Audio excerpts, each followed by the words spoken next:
Treasury raises borrowing estimate for first quarter. The Treasury Department said Monday it expects to borrow $729 billion in the first quarter, which is $254 billion higher than previously estimated. The increase was driven, in part, by a lower cash balance than expected. The updated forecast includes an end-of-quarter cash balance of $650 billion.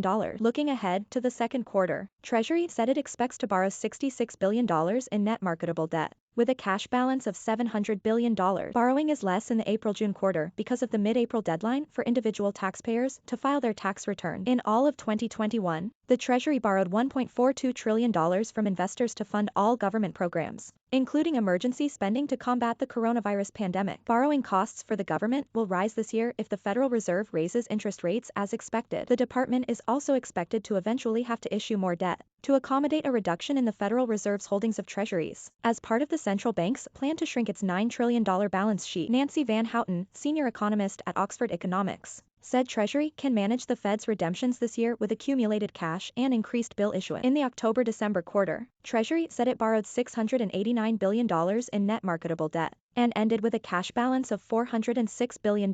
This was much lower than the Treasury's prior borrowing estimate of slightly more than $1 trillion, which included a cash balance of $406 billion.